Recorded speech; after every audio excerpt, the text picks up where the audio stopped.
Bonjour à tous et à toutes. Alors, bienvenue à cet troisième épisode du Masterclass Challenge Accepted. C'est une série de webinaires qui est organisée par la GIZ en coopération avec la Chambre allemande. Et ça, dans le cadre de l'initiative spéciale formation-emploi qui vise à améliorer les postes d'emploi et de formation ici au Maroc. Tout d'abord, un grand merci à tous les participants d'avoir pris le temps de nous rejoindre aujourd'hui à ce et aussi un grand merci avec Monsieur Salim Rabani de l'Institut de Conseil ITMC qui aujourd'hui, pour la deuxième fois, va parler pendant un de nos webinaires. Aujourd'hui, il va nous parler de la gestion et l'assistance financière pendant une période de crise comme celle du Covid-19. Et la semaine dernière, il a déjà parlé sur la gestion de crise en général, que vous pouvez regarder si vous le souhaitez, et je vous le conseille fortement. Et voilà. Pendant le webinaire, vous avez la possibilité de poser vos questions dans le chat. Et après la présentation, il y aura une discussion où nous allons répondre à vos questions et vous aurez aussi l'occasion de prendre la parole et poser vos questions directement à Monsieur Rabani. Avant de commencer, je passe les mots à Madame Antje Ulik de la GIZ qui va nous raconter un petit peu sur l'initiative spéciale formation et emploi de la GIZ. Je vous remercie et je vous souhaite un bon webinaire. Oui, merci Isabella et bonjour, bienvenue aussi au nom de la GIZ du projet Partenariat pour l'emploi. Nous sommes ici comme GIZ avec ce projet depuis 2018, sous-titre d'une initiative spéciale du gouvernement allemand qui vise à créer de nouveaux emplois durables à travers des coopérations entre le secteur privé, des formations, des institutions de formation et d'autres. Et dans ce cadre, nous sommes heureuses pour cet partenariat aussi avec la HK. Et nous offrons à travers notre bureau ici, le Business Desk, la présence à Rabat au Maroc et à Casablanca chez l'HK, tout un accompagnement vraiment pour les projets d'investissement, vos projets d'investissement qui portent un potentiel pour la formation et l'emploi ici au Maroc surtout. Pour consulter un peu plus ce que nous faisons, je vous invite de regarder aussi le document qu'on partage déjà ici dans les documents à distribuer et qu'on va distribuer ici ce document après le webinaire ensemble avec la présentation d'aujourd'hui. Et je vous invite vraiment, si vous avez des projets à réaliser, si vous êtes à la recherche des partenaires, soit en Allemagne, soit ailleurs en Europe, de nous contacter, prendre contact avec nous à travers l'email morocco@investforjobs.com. Je vais partager cet email aussi dans le chat dans un instant.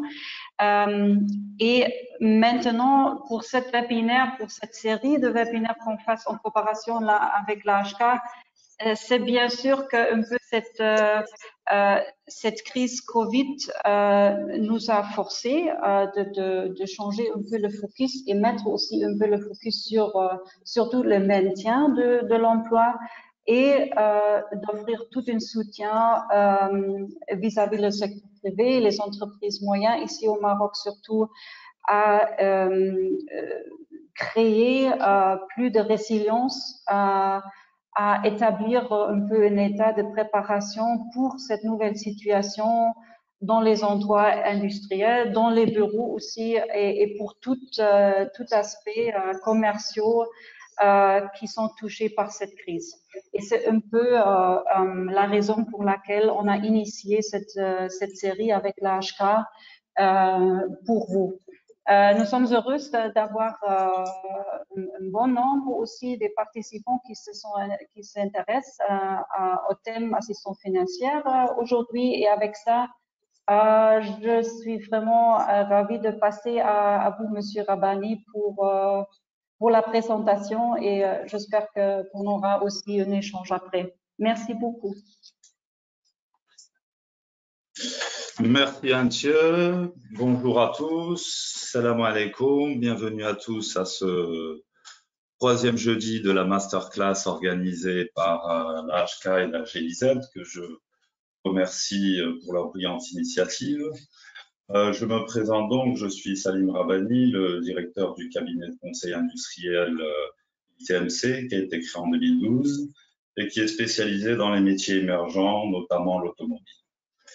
Je vais animer aujourd'hui une session autour du thème de l'assistance financière en période de crise.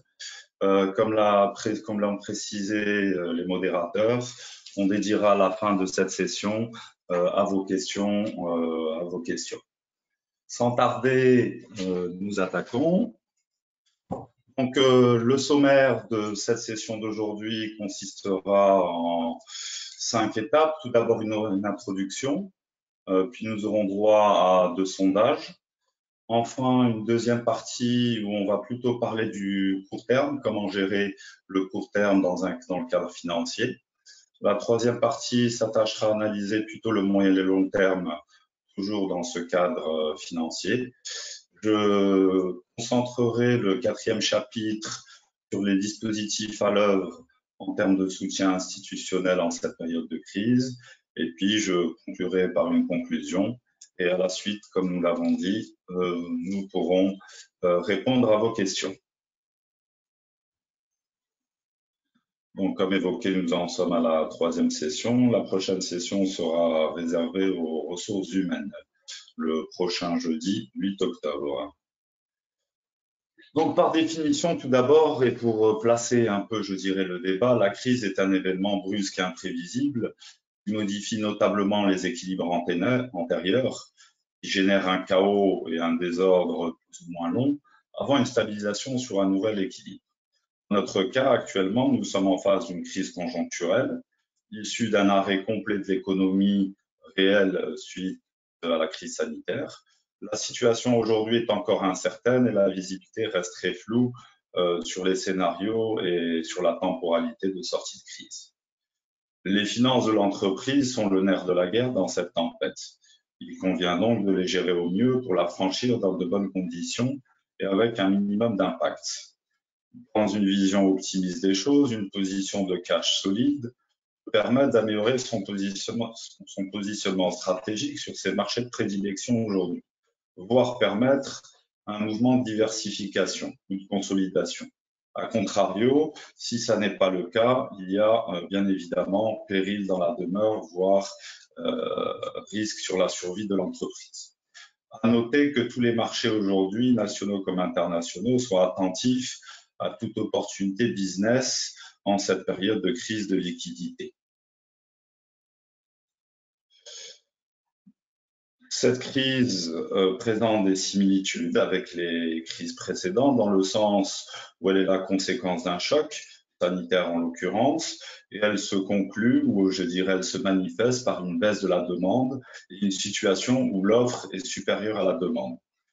Par extension, on peut même parler plus d'une crise même parler d'une future crise peut-être de la solvabilité en plus de la crise de la demande, ce qui est, je dirais, hautement inquiétant pour tous les business models. Je laisse la parole à notre chère modératrice. Merci, Monsieur Rabbani.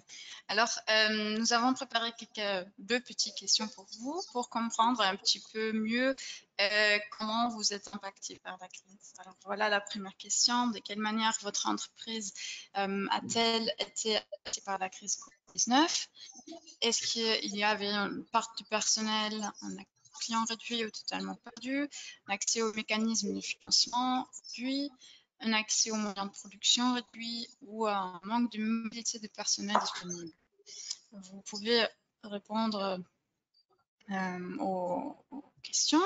Cela aidera à nous de comprendre mieux comment vos entreprises étaient impactées et adapter nos webinaires et nos solutions à vos besoins.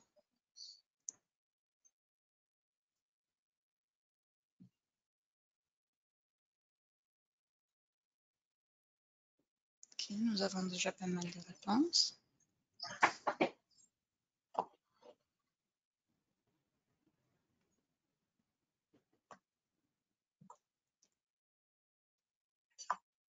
Ok, merci beaucoup. La majorité a un manque de mobilité du personnel disponible avec 64%. Après, un accès aux clients réduit ou totalement perdu. Là, on est à la crise de demande et suivi par un accès aux moyens de production réduit. Merci beaucoup.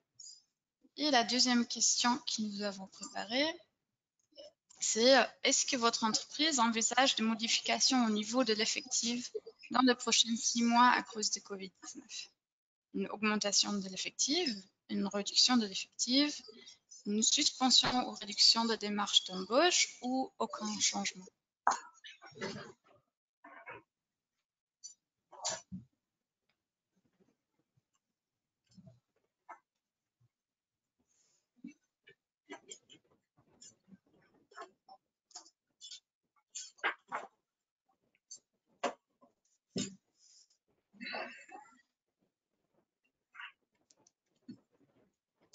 Okay.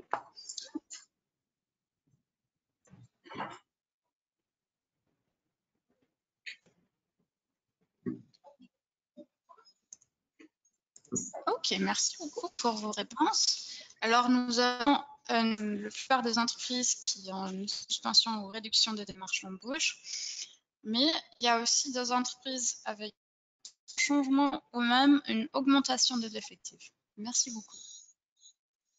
Et je repasse à Monsieur Rabani. Merci beaucoup. Donc, intéressant sondage, comme quoi les situations ne sont pas toutes les mêmes pour tout le monde.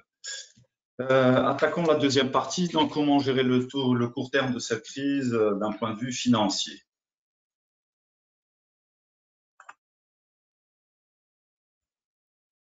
Alors, le principal souci aujourd'hui, c'est l'absence de visibilité. Donc, quand on ne sait pas où on va, il convient de gérer la situation avec une approche pessimiste.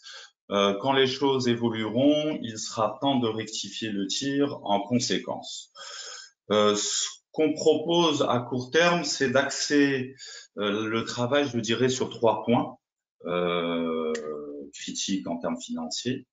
La trésorerie, dans un premier point, le BFR, dans un deuxième point, et le financement.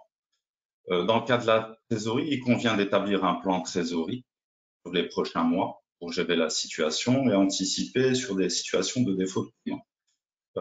Dans ce cadre, il convient aussi d'envisager un scénario worst case, c'est-à-dire un scénario pessimiste.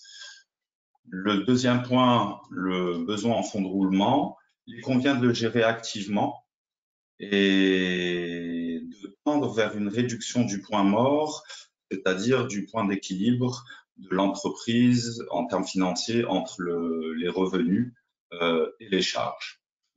Enfin, en termes de financement, il convient d'actionner les leviers disponibles si la situation le nécessite.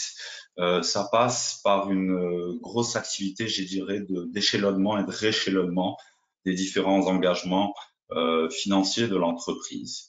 Allons un peu plus loin dans le détail. Donc là, je vous propose un petit plan de trésorerie très simple. Je vous ai mis 2 liens en bas qui peuvent vous permettre d'aller récupérer des fichiers peut-être un peu plus fournis, donc www.créentreprise.fr budget ou www.couver.fr modèle/comptabilité. Il existe une multitude de sites qui peuvent vous donner, je dirais, des informations ou un plan de trésorerie modèle. Donc, il s'agit tout simplement de, je dirais, de suivre les encaissements et les décaissements période ou en continu, entre une prévision et une réalité. Au niveau encaissement, on va suivre les règlements clients, les prêts obtenus et les autres mouvements. Et au niveau des cassements, les paiements fournisseurs, les salaires, les impôts, les investissements, même si a priori en cette période, ils sont souvent gelés, les remboursements d'emprunts et autres mouvements, pour arriver à des situations de solde et en conséquence décider d'actionner ou non des leviers de financement ou des leviers de réduction de charges ou un mixte des deux. Par rapport à ce plan de trésorerie, il convient de l'établir à minima sur 4 mois pour pouvoir anticiper les creux suffisamment tôt, de mettre en place un suivi régulier, hebdomadaire, de le scénariser et de partir sur un plan, comme j'ai pu le proposer auparavant, pessimiste, c'est-à-dire worst case, de former un collaborateur à cette activité, à cette tâche, et dans une, je dirais, une optique d'amélioration, d'utiliser la technologie pour suivre et piloter ces différents points. Les banques, notamment aujourd'hui, sont toutes équipées de systèmes, je dirais, par Internet qui permettent d'avoir les états de compte tous les jours, de lancer des virements, etc., ce qui peut être très utile pour suivre journalièrement la situation. Par rapport à la gestion du point mort et du BFR, je vais m'attarder sur 3 gros points, je dirais. C'est la gestion des créances, la gestion des dettes et la gestion des charges. Commençons par la gestion des créances. Tout passe de la situation des clients et de l'analyse de cette situation et de la catégorisation du risque. Évidemment, la catégorisation se fait selon des critères de solvabilité et de capacité à payer en temps et en heure les différentes factures. Donc, après avoir catégorisé les clients en, je dirais, au moins 3 catégories, solvables, risqués, et puis entre les deux, on met en place une gestion active des recouvrements avec les clients à risque et les clients moyens, c'est-à-dire entre solvables et à risque, et on fait un focus sur un zoom, on fait un zoom sur la balance âgée, c'est-à-dire sur les factures les plus anciennes. L'activité de relance doit se mettre en place de manière régulière, au minimum hebdomadaire, voire journalière. Sur la base de cette gestion active de recouvrement, on arrive à identifier de manière très précise les clients qui vont poser problème, les factures qui vont poser problème. Et à ce niveau, on peut venir avec 2 options vers le client, proposer un plan d'étalement ou de rééchelonnement des factures, pour avoir la garantie de se faire régler. On peut aussi proposer à des clients solvables des rabais s'ils paient en avance, qui peut permettre aussi d'avoir une certaine souplesse sur la gestion de votre trésorerie.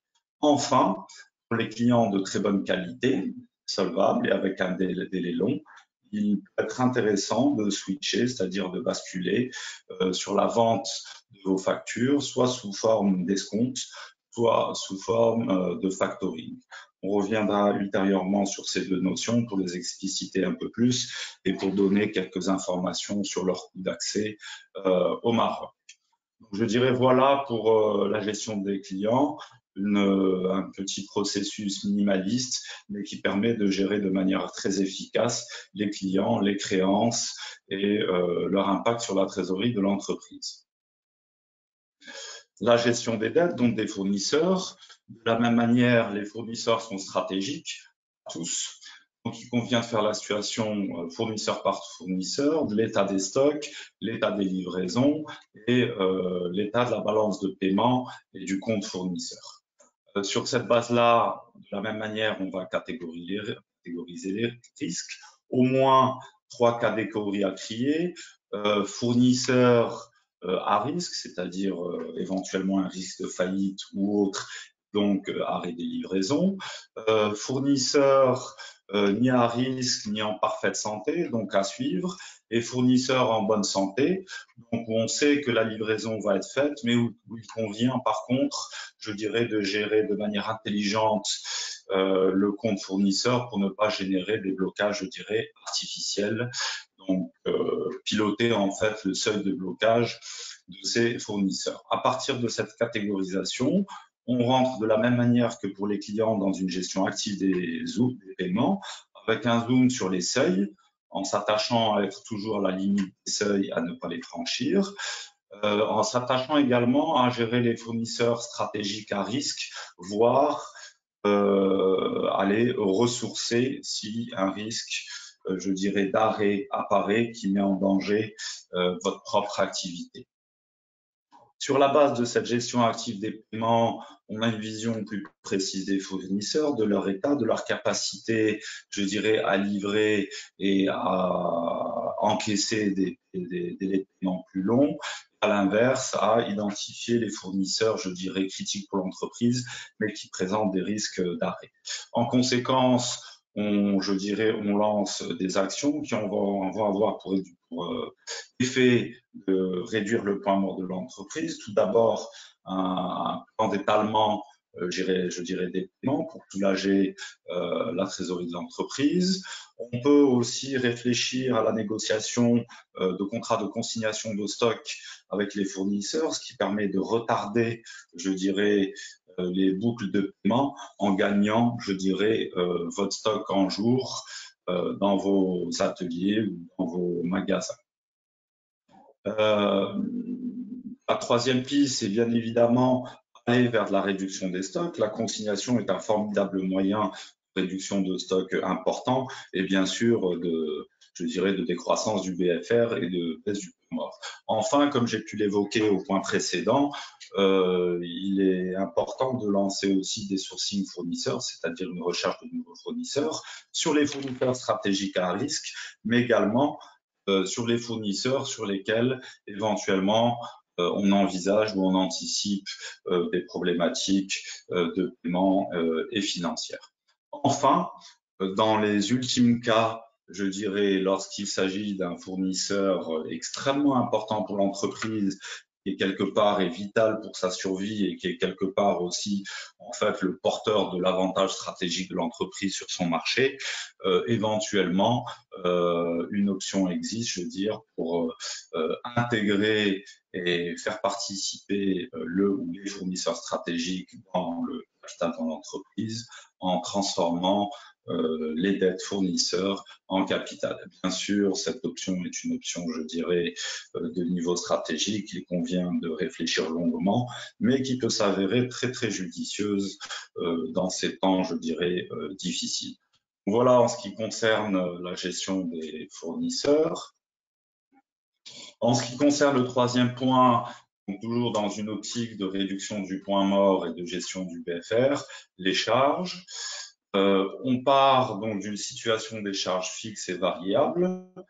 Les charges variables, naturellement, on les variabilise vis-à-vis versus un niveau d'activité. À ce niveau, donc, on doit avoir d'énormes problèmes pour s'adapter, je dirais, à l'activité actuelle, antérieure ou future à venir. Il paraît, en tous les cas, dans un contexte ou dans un scénario de baisse d'activité, il paraît pertinent de geler les embauches et les investissements lourds à minima. Dans un troisième temps, il convient d'analyser les charges fixes et d'envisager deux options, soit les externaliser, soit les variabiliser, pour pouvoir justement être en face d'un levier qu'on peut monter en puissance si l'activité le nécessite ou baisser, réduire si l'activité le nécessite également. Enfin, la quatrième étape est d'initier un plan de réduction des charges, quelle qu'elle soit, fixe ou variable. Très souvent, ceci repasse ou passe par une renégociation des contrats avec les différents, je dirais, partenaires de l'entreprise, internes ou externes d'ailleurs. Enfin, en dernier lieu, lorsque tous les moyens ont été mis en œuvre et que nous sommes encore dans une position délicate, il convient d'analyser la situation de financement de l'entreprise et de réfléchir à lever des nouvelles lignes de financement ou de refinancement à court terme. Dans cette gestion des charges, deux options, soit on pilote par ratio, soit on pilote par valeur absolue. Les ratios, une petite difficulté. Si on est sur des niveaux d'activité inconnus de l'entreprise, les ratios en période prospère ne sont pas forcément les ratios adaptés à la crise, donc il convient de les analyser avec, je dirais, finesse pour pouvoir juger de la modification ou non de certains ratios au vu de l'activité que traverse l'entreprise. Ce pilotage, à notre sens, est à minima mensuel, voire dans cette situation de crise hebdomadaire pour avoir une très bonne, je dirais, une très bonne dynamique sur ce sujet. Une petite information là-dessus, sur les quelques missions que nous avons pu mener sur ce type de sujet dans les entreprises, on arrive en général dans les 3 à 6 mois sans, je parle dans des situations d'activité stable, pas dans des situations de crise, on arrive à des réductions de charges sur l'entreprise, sur les charges fixes et variables de l'ordre de 20 à 30% sur une période d'activité de 3 à 6 mois grand maximum. Donc voilà, je dirais un peu l'impact de ce type de gestion. Il est normalement maximisé en temps de crise puisqu'on envisage, je dirais, des mesures qui ne sont pas adaptées à des temps plus prospères.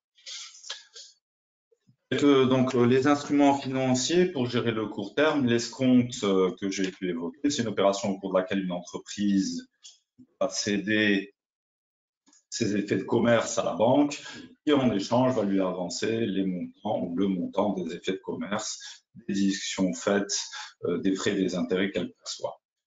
C'est un mécanisme qui est mis en place en général pour une durée d'1 an renouvelable, sur des effets de moins de 90 jours.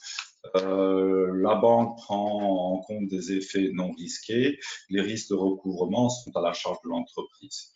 En termes de coût, le coût, c'est le taux d'intérêt des banques plus un certain nombre de points de base, plus la commission de la banque. Le risque, comme j'ai pu le dire, il est supporté par le client, contrairement au factoring. Donc, c'est un instrument qu'on actionne uniquement pour des clients solvables. Ses avantages, c'est qu'il permet de limiter vos décalages de trésorerie en mobilisant immédiatement vos effets de commerce dès leur remise.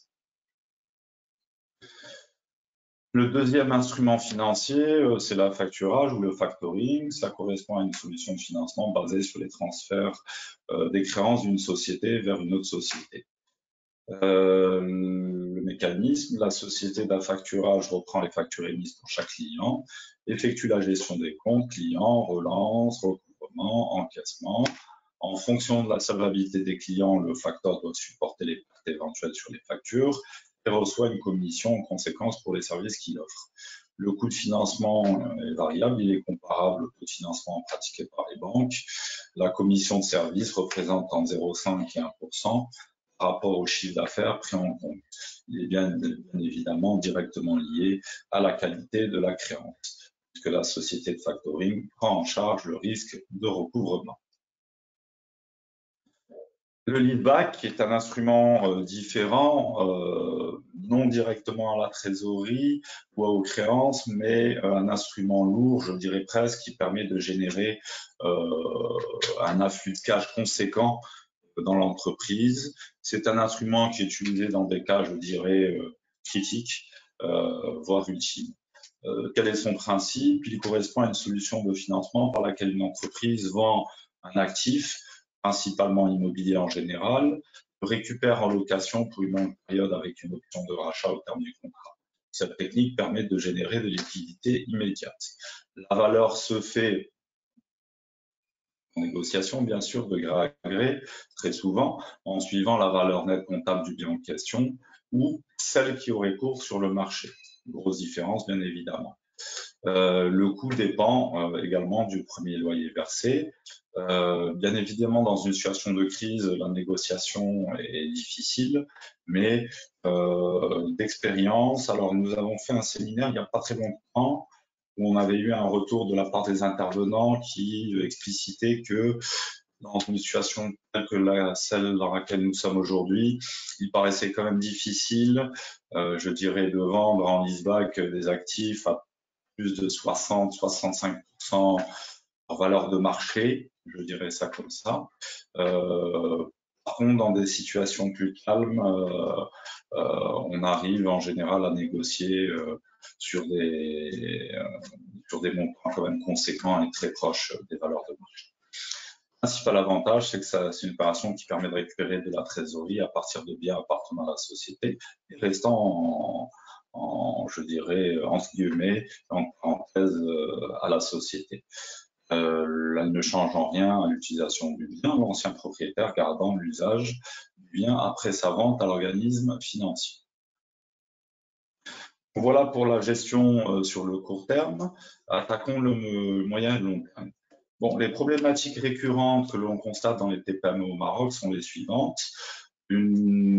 En premier point, une problématique de point mort ou de productivité avec des structures de coûts fixes trop très importantes, l'existence de pertes masquées, souvent des problèmes de problématiques de productivité.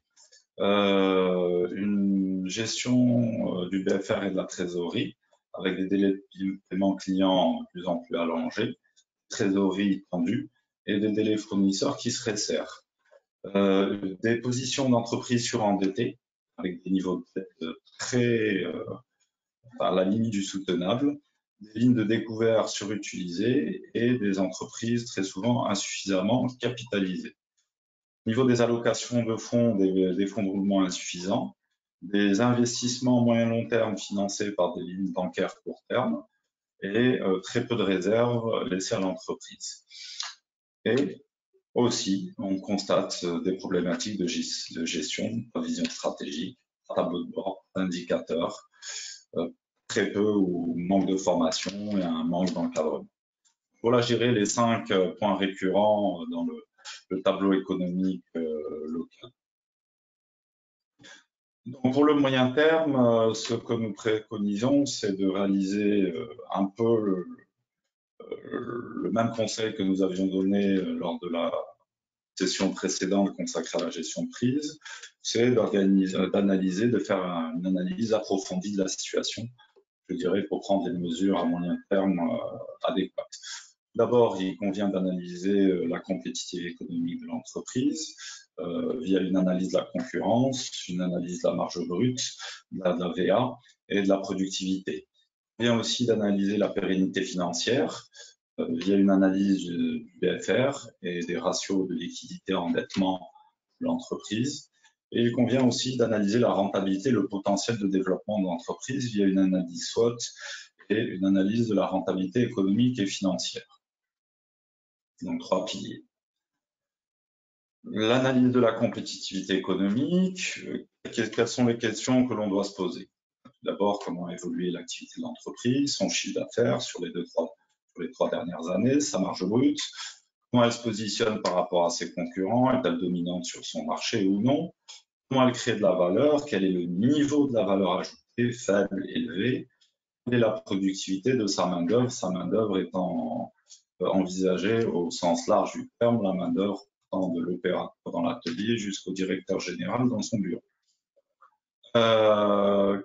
Quelques, je dirais, indicateurs là-dessus. L'analyse de la productivité, donc la valeur ajoutée sur l'effectif, le niveau de la masse salariale en pourcentage du chiffre d'affaires, voilà quelques, je dirais, critères ou ratios qui permettent d'analyser cette compétitivité économique. L'analyse de la marge brute aussi, qui est peut-être, je dirais, avec la productivité le plus important, puisque d'expérience, en tous les cas dans l'industrie, on constate souvent 2 cas. Pour des entreprises qui ont des niveaux de marge brute de l'ordre de, disons, 50%, et donc qui derrière génèrent des grosses valeurs ajoutées de l'ordre de 30 à 40%, des entreprises avec très peu de valeur ajoutée, donc des marges brutes de très très faibles et un taux matière de l'ordre de 80%, ce qui bien sûr en termes de valeur ajoutée signifie que l'entreprise apporte très peu de transformation et donc de compétitivité en fait. Donc voilà. Le deuxième point, donc l'analyse de la pérennité financière, liquidité et solvabilité, c'est répondre aux questions quelle est la capacité de l'entreprise à faire face à des baisses de l'activité et quelle est la capacité de l'entreprise à faire face à ses dettes. On analyse, dans cette analyse, l'évolution des composantes du BFR dans le temps et en comparaison avec un benchmark sectoriel. On analyse le ratio de liquidité générale, qui est en fait les actifs circulants sur le passif circulant. Il mesure l'aptitude de l'entreprise à financer son exploitation courante. On analyse la capacité de l'entreprise et son levier financier, c'est-à-dire le niveau d'endettement de l'entreprise par rapport à ses fonds propres, dette sur fonds propres. La règle, c'est en général maximum égal à 1. On analyse la capacité de remboursement, c'est-à-dire on calcule la capacité de l'entreprise à rembourser ses dettes. Un ratio admis dans le secteur général, bien sûr, après qu'il faut déterminer sectoriellement, c'est que ce ratio doit être inférieur à 3. Enfin, on analyse la rentabilité, le potentiel de développement de l'entreprise, comment a évolué la rentabilité de l'entreprise sur les dernières années et quelle est sa capacité à drainer des capitaux, soit de manière organique, soit sous forme de dette, soit sous forme de fonds propres. 3 ratios très intéressants, la rentabilité économique, et donc le ROS. Le ROS, c'est le retour sur le capital employé. La formule, c'est le résultat d'exploitation sur les capitaux propres plus les dettes. La rentabilité financière, donc, c'est le retour sur les actions, le résultat net sur les fonds propres de l'entreprise. Et on analyse la création de valeur de l'entreprise, qui est en fait le taux de retour sur le capital employé, qui doit être supérieur au coût de financement dans le marché. Un exemple très simple, si on peut se refinancer sur le marché marocain, disons de manière standard entre 5 et 7%, si l'entreprise crée moins de 5 à 7% de valeur annuelle, on peut estimer qu'elle n'a pas d'avenir en termes de développement au regard, je dirais, des ratios financiers du marché marocain. On va prendre un petit exemple simple. Nous avons 2 entreprises, la société A et la société B. On vous présente 6 juin le PNL, donc le compte de produits et charges et le bilan. La première entreprise a fait 33 millions et 36 millions de dirhams de chiffre d'affaires pour un résultat net de 825 000 dirhams et 1 million, respectivement. La deuxième entreprise fait 50 millions de chiffre d'affaires et en a fait 60 l'ultime année pour un résultat de 2 millions l'année N-1 et un résultat de 2,5 millions l'année N. Les bilans sont devant vous. On a des dettes de l'ordre de 4,5 millions pour la société A et de l'ordre de 9,5 millions pour la société B. Le capital social de la société B de 5 millions, tandis que celui de la société A est de 7 millions. À votre avis, comment se positionnent ces différentes sociétés en termes financiers? Alors, ne vous fatiguez pas, les réponses arrivent tout de suite, mais vous pourrez, chez vous, tranquillement et à tête reposée, refaire l'exercice si vous le souhaitez. En termes de liquidité générale, c'est-à-dire la capacité à régler, les 2 sociétés ont un ratio supérieur à 1, c'est-à-dire des actifs supérieurs aux passifs. Donc, elles ont une bonne capacité de régler leurs dettes à court terme. En termes de disponibilité de levier financier, la société A est largement sous-endettée, disons cela comme ça, avec un ratio de 0,03, alors que la société B est plus endettée. En termes de capacité de remboursement, la société A a un ratio dette nette sur CAF inférieur à 3, donc une très bonne capacité de remboursement, qui est exactement la situation inverse de la société B, qui a un ratio à 10, c'est-à-dire qu'elle est dans une situation très très difficile en termes de capacité de remboursement. Typiquement, dans une situation telle que nous la vivons de crise sanitaire, ce ratio nous indique que la société B est dans une situation périlleuse et qu'il va convenir à son niveau de travailler sur son haut de bilan pour pouvoir passer, je dirais, cette période de manière sécurisée. En termes de rentabilité économique, les deux sociétés ont des rentabilités économiques très correctes, entre 13 et 17%. La rentabilité financière de la société B est largement supérieure à celle de la société A. Nonobstant ce point-là, la société A reste une société intéressante puisqu'elle a un rendement de 10%, légèrement supérieur au marché. Donc, ça reste un placement, je dirais, petit. Voilà. Passons à la suite. Nous avons vu donc les trois points à analyser en termes d'analyse financière de l'entreprise.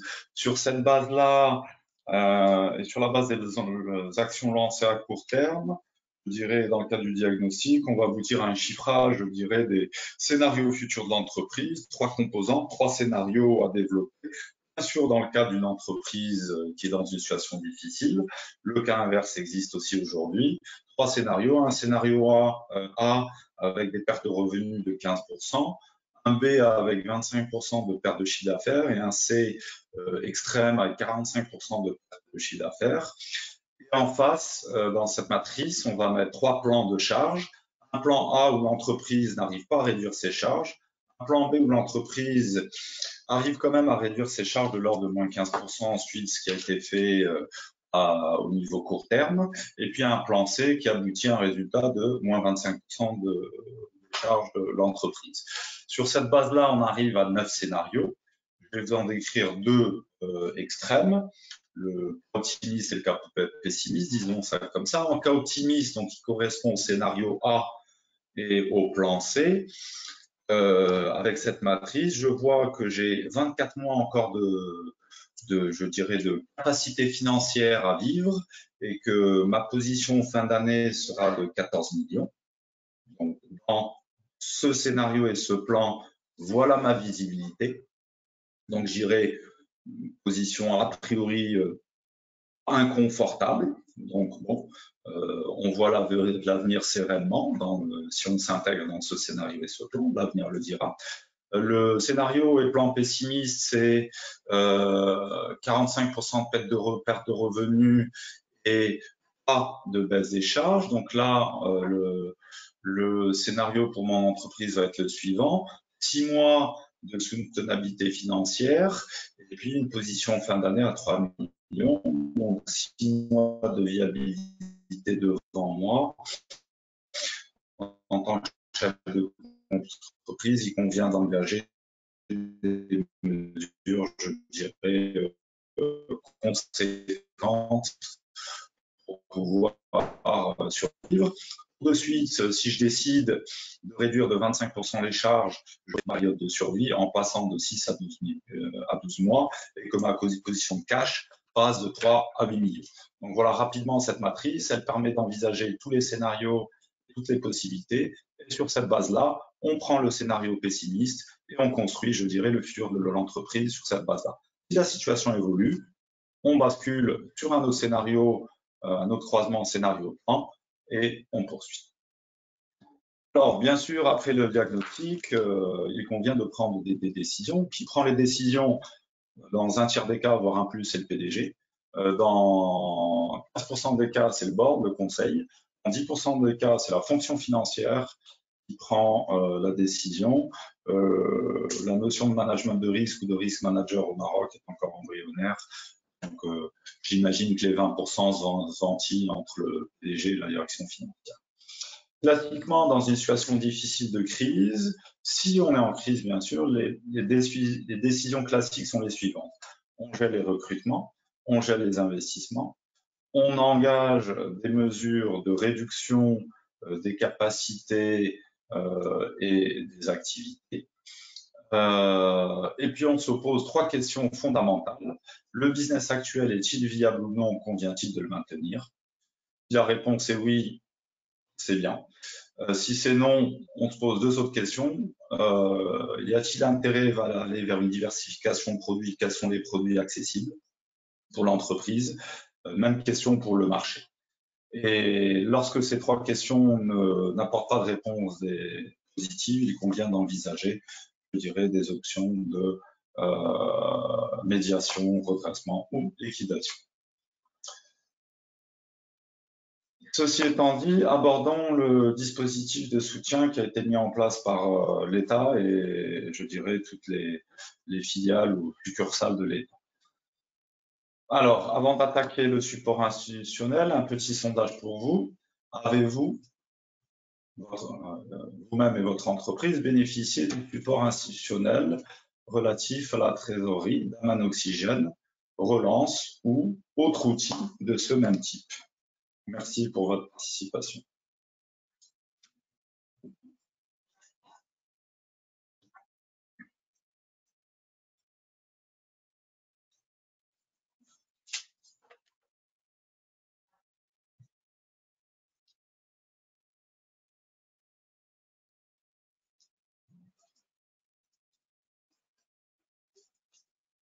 Ok, nous avons déjà pas mal de réponses sur cela. Je vous donne encore quelques secondes.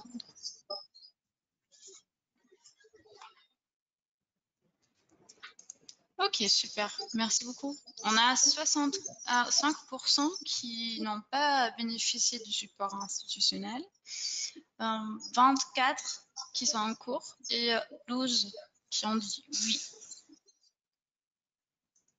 D'accord, très intéressant. Merci à tous pour votre participation. Je vous pose déjà une question et merci de l'aborder plus tard lorsqu'on abordera la session des questions-réponses.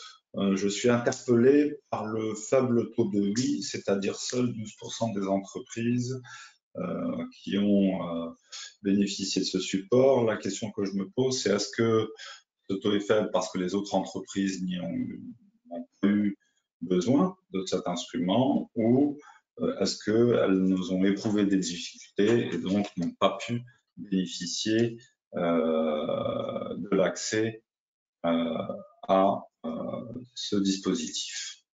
Merci encore. Donc, en termes de support institutionnel, d'abord au niveau des échéances. Donc, bon, ça c'est la photo de la situation à courant juin. Globalement, toutes les mesures ont été reconduites, sachant qu'une grosse distinction a été faite versus la taille des entreprises. Je dirais les petites entreprises ont des dispositifs très cadrés, définis, prédéfinis, alors que dans le cas de grosses entreprises, très souvent, il leur est demandé de se rapprocher des institutions étatiques et je dirais de présenter un dossier ou d'entamer des discussions pour voir quel est le potentiel, je dirais, de support possible de la part de l'État. Mais allons-y. En termes des échéances fiscales, pour les entreprises inférieures à 20 millions de dirhams,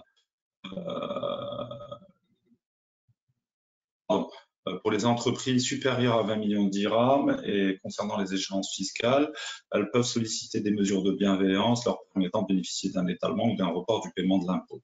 Pour les entreprises inférieures à 20 millions de dirhams, le report a été décidé jusqu'au 30 juin et certaines conditionnalités existent.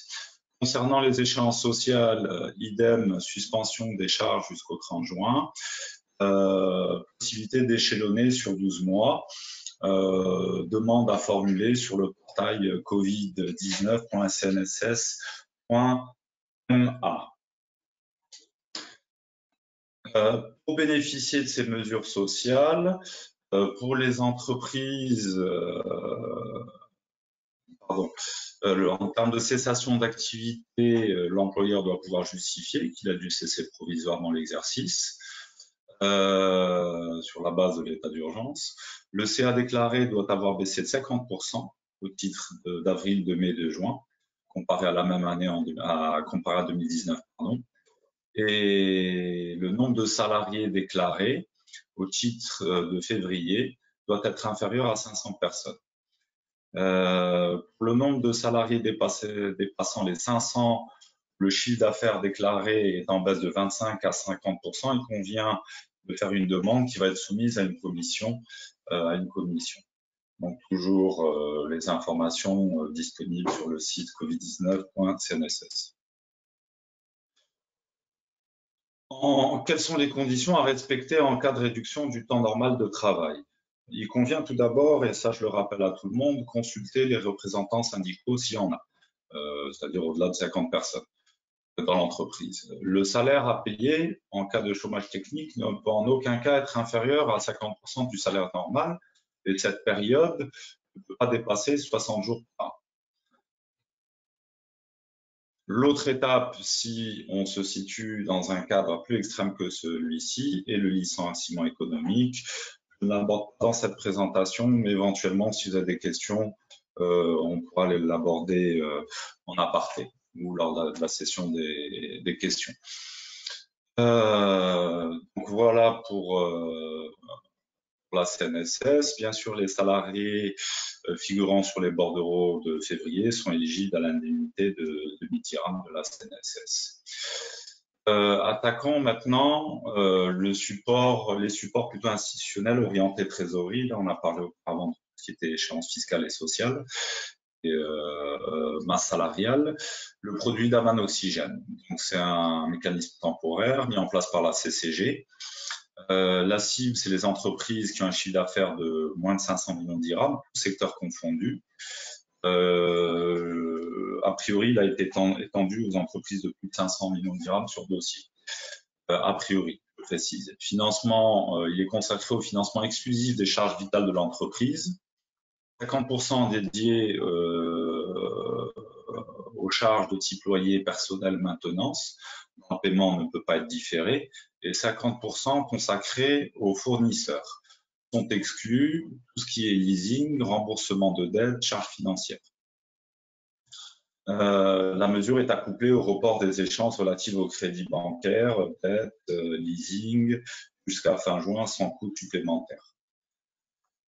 Il monte jusqu'à 20% des lignes de fonctionnement dans la limite des 20 millions de dirhams. Il est plafonné au taux de refinancement en plus de 100 points de base. Le taux directeur a été revu à la baisse à 2%. Le coût de la garantie est de 0,1% hors taxe. Il couvre 95% du montant du crédit.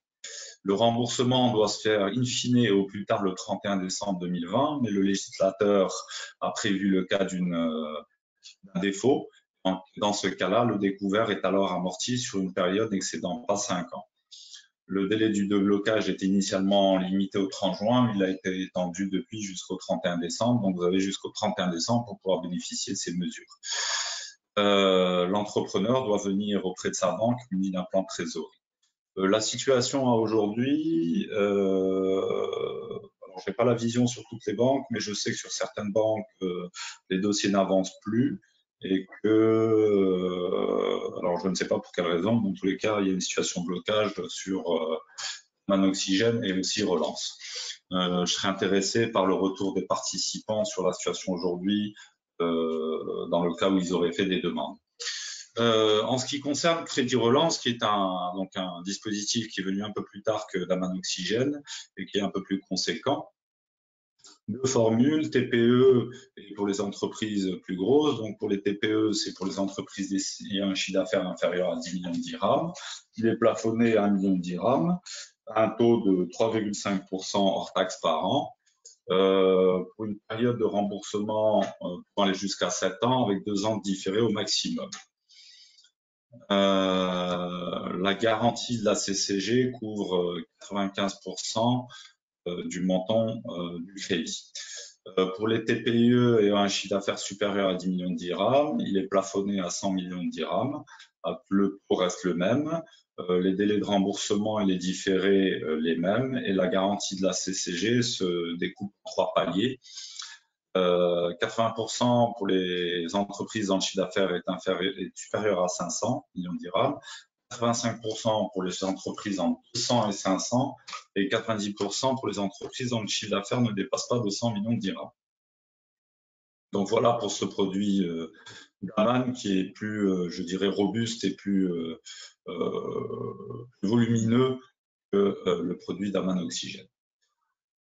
Alors, À part les supports à la trésorerie et le report des échéances fiscales et sociales et le soutien social, l'État aussi a lancé, je dirais, ces institutions qui sont spécialisées dans le soutien aux petites entreprises, aux TPME, particulièrement au Maroc. Au travers de ces outils classiques la plupart des gens connaissent, donc comme Istithmar, Mouakaba, Tatouir, etc., que je ne vais pas évoquer ici aujourd'hui.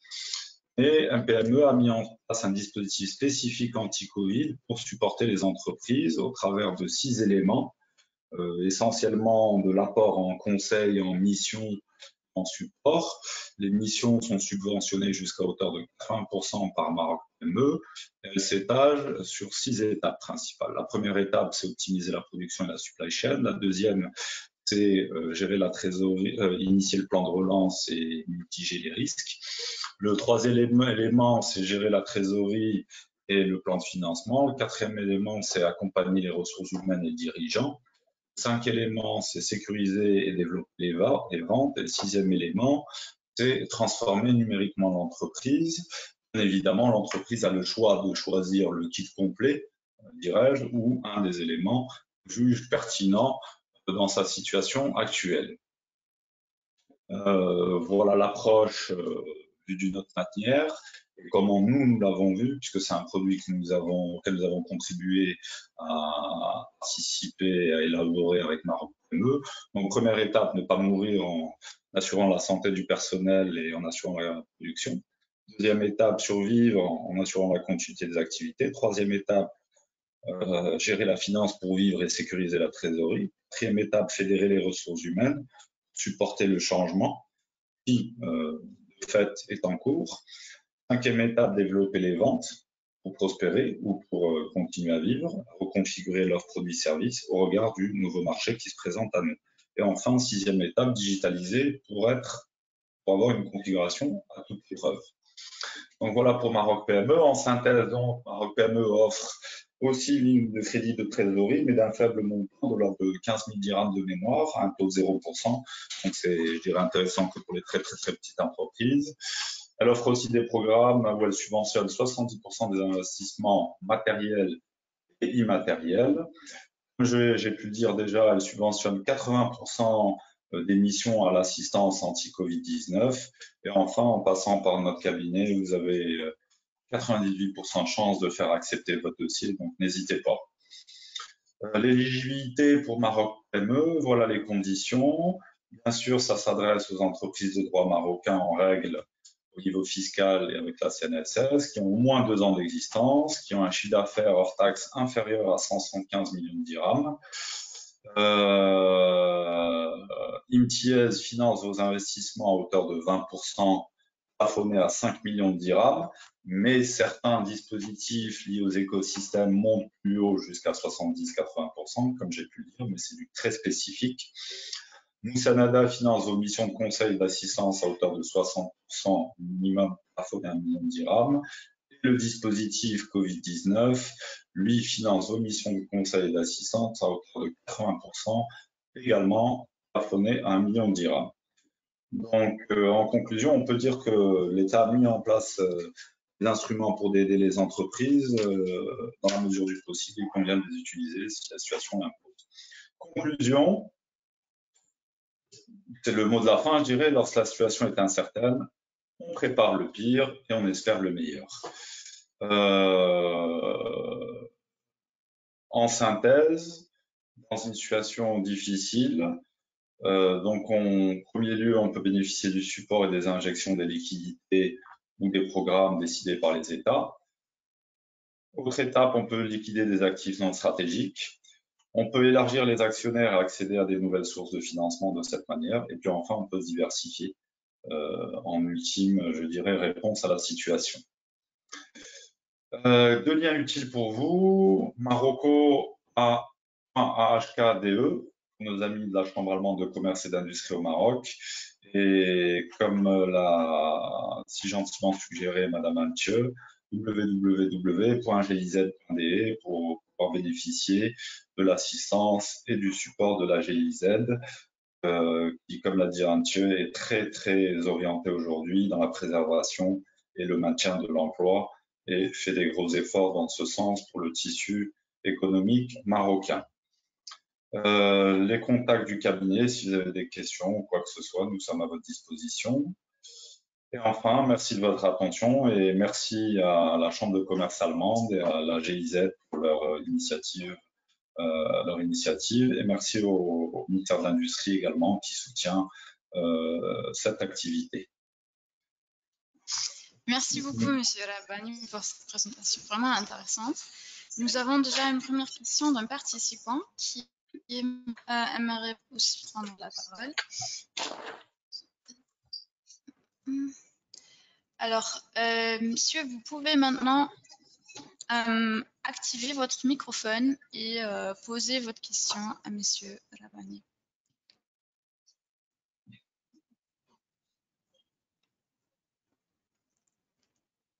Bonjour, monsieur. C'est bien moi parce que j'ai pas entendu. Il y a eu une coupure. Oui, je vous entends. Vous pouvez poser votre question à monsieur.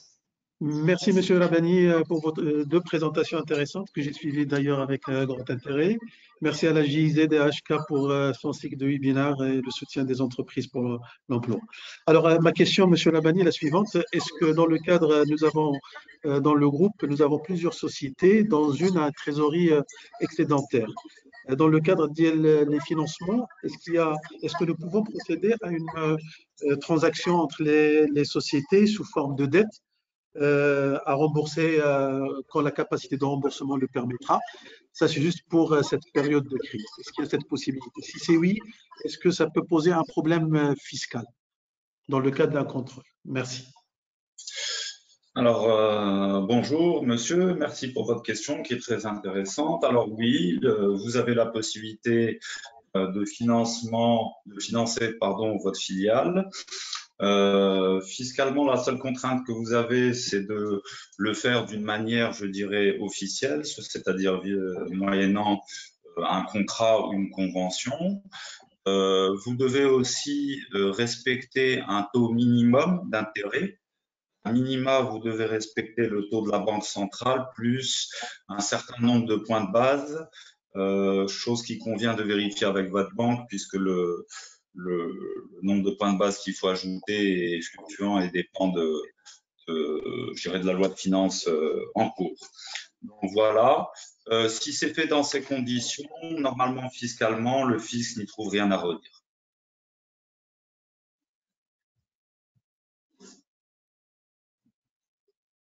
Ok, merci beaucoup.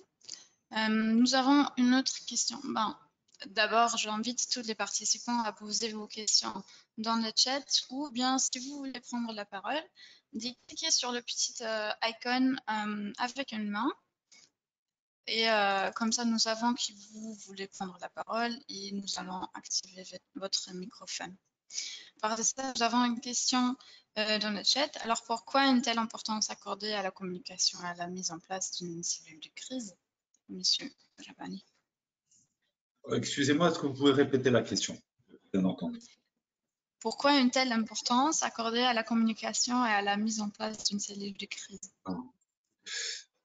Pourquoi apporter beaucoup d'importance à la communication? Alors bien sûr, ici, la communication est envisagée dans le cadre général, c'est-à-dire interne, mais aussi externe. Il convient de communiquer vis-à-vis de ses clients, vis-à-vis de ses fournisseurs, au travers de la gestion des créances et des dettes, je dirais, pour donner de la visibilité à son entourage et à son environnement et pour rassurer, bien évidemment, son environnement. Ça, c'est par rapport à l'externe. De la même manière, en interne, il convient de communiquer, pas forcément de manière prolixe, mais de manière factuelle et de manière calme pour rassurer les gens en interne, parce que bien évidemment, toutes les personnes se posent des questions sur la viabilité de l'entreprise, sur la situation de l'entreprise, etc. Et il est important que les gens soient rassurés sur la capacité de l'entreprise à survivre et à passer ce cap difficile. Donc voilà, je dirais les deux points qui font qu'il est important de communiquer, de maîtriser sa communication et de la mettre en avant. Le pire, ça serait je dirais, de ne plus communiquer du tout, ce qui est interprété en interne comme externe, comme étant la preuve que la situation est difficile et que l'entreprise est a priori dans une situation très bonne. Merci beaucoup. Nous avons encore une autre question d'une participante. Vous pouvez activer votre microphone maintenant et la poser. Annie, merci pour votre présentation. Alors, j'avais une question qui est la suivante. Quelles sont les options pour une entreprise en cessation de paiement ou en crise de liquidité? Oui, alors bonjour madame, merci pour votre question. Effectivement, et vous avez bien fait de rappeler ce point qu'on avait évoqué lors de la session d'aujourd'hui. Oui, alors lorsqu'une entreprise est en cessation de paiement. Alors bon, premier point peut-être, rappel pour les entreprises, la cessation de paiement fait partie des attributions du gérant et il a des obligations envers le tribunal du commerce. Dans cette situation-là, il a obligation, bien sûr, de rapporter au tribunal de commerce la situation de l'entreprise lorsqu'elle est dans cette situation-là, ou sinon sa responsabilité peut être engagée. Premier point. Donc, lorsque l'entreprise est dans cette situation-là, il convient, je dirais, de